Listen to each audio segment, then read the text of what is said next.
Racikan Berita 1.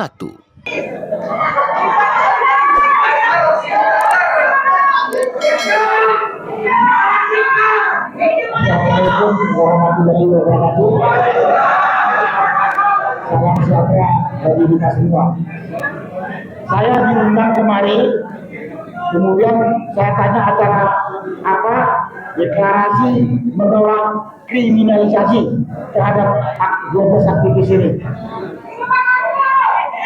Karena itu saya hadir. Saya tahu ini adalah kriminalisasi terhadap orang tidak berdosa. Saya pernah dikurung 1 bulan karena kriminalisasi. Jadi saya tahu rasanya, Bu.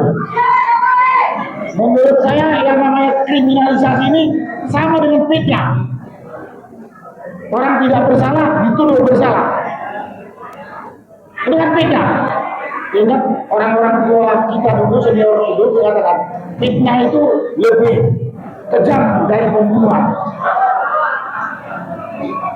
Jadi kita bisa bayangkan apa yang dilakukan. Saya nggak mengatakan ini dilakukan oleh Joko Widodo, karena Joko Widodo itu yang kita tahu 10 tahun bajingan penipu. Udah pasti dia tidak punya ijazah. KPU Solo tidak ada ijazah dia. KPU DKI tidak ada. KPU pusat tidak ada. Udah jelas. Yang lain-lain tadi sudah jelas, Mas Eros. Yang saya sesalkan dan saya kecewa lagi adalah aparat negara, dari mulai presiden dan pembantu utamanya dalam penegakan hukum adalah Kapolri. Karena itu pada kesempatan ini saya menuntut kepada Presiden Prabowo. Saya ulang lagi kalimatnya, Bapak kemana? Jangan keluar negeri saja, dalam negeri ini cepat cantik. Jangan Bapak Presiden keluar negeri saja, di luar negeri juga ditipu oleh Donald Trump. Di dalam negeri rakyatnya menderita dikriminalisasi ini. Bapak akan bertanggungjawabkan di dunia dan di akhirat. Kalau ini kriminalisasi ditangani oleh polisi ini atasan langsungnya adalah presiden. Jadi dalam hal ini saya hanya mengatakan kepada tanggung jawab Bapak Presiden, satu masalah ini saja, masih banyak lain. Kejoliman, ketidakadilan, kebiadaban yang terjadi di dalam negeri, rampasan lahan, kriminalisasi, lain-lain hal. Dan kepada jajaran Polri, saya sampaikan pada kesempatan ini, ingat sumpahmu waktu dilantik sebagai polisi negara. Polri bukan polisinya pemerintah, tapi polisinya negara. Dan sekarang lebih sempit lagi, jadi polisinya Jokowi. Hari ini belum terbuka, dalam waktu secepatnya akan terbuka kelakuan bejat yang dilakukan oleh Polri. Dalam waktu dekat akan terbuka. Kalau rakyat sudah sadar bersatu, yakin dia terbuka. Karena itu sekali lagi pada kesempatan ini Pak Prabowo, coba Bapak ikutin media sosial yang tersebar begitu banyak. Bapak jangan hanya menerima informasi dari orang lingkaran dekat saja.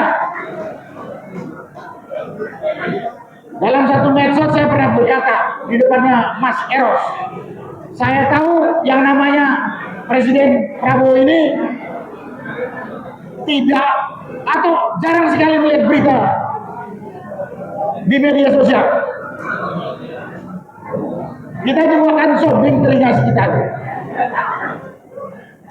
Dapatnya informasi dari orang sekitarnya, dan orang sekitarnya itu saya tahu anak-anak muda yang tidak begitu mendalami bagaimana ngurus negara. Ya dampaknya seperti kemarin Presiden mengatakan apa ya, mau dikatakan menuduh atau mengatakan bahwa yang demo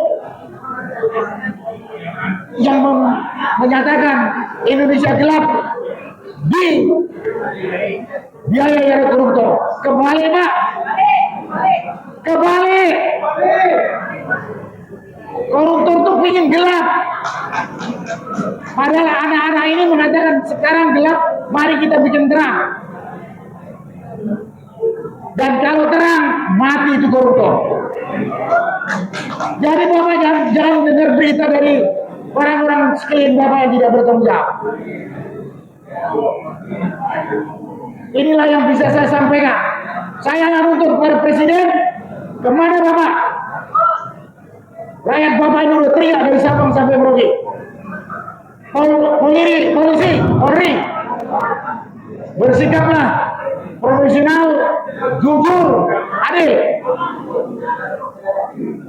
Jangan nanti semua kebiadaban ini ada pertanggungjawaban dunia akhirat. Kemudian pada kesempatan penutup ini saya sampaikan kepada anak-anak muda yang notabene anak-anak saya. Jangan biarkan kondisi bangsa yang carut marut ini oleh yang namanya Joko Widodo dan turunan anaknya menghancurkan negara ini. Masa depan ini milik kamu. Jangan diam aja anak muda. Kalau saya, Mas Erot, Pak Abraham Samad tinggal nunggu meninggalkan dunia ini kapan dipanggil sama Yang Kuasa. Ya kata Pak Roy, saya 72 tahun masih muda. Ya alhamdulillah kalau demikian gitu ya. Itulah terakhir saya sampaikan kepada anak-anak muda, terutama anak-anak mahasiswa. Jangan sampai masa depanmu dirampas oleh manusia-manusia rakus serakah. Sekali lagi, anak muda, khususnya mahasiswa, kelompok-kelompok yang terdidik, jangan sampai masa depanmu dirampas oleh manusia-manusia penipu rakus. Itulah yang bisa saya sampaikan pada kesempatan ini. Saya berdiri di sini, saya yakin ini ada tindak kriminalisasi. Saya nggak jelaskan lain-lain. Tapi ini terjadi karena pemerintahan kita dan karena aparat kita tidak beres. Sekian, terima kasih. Wassalamualaikum warahmatullahi wabarakatuh.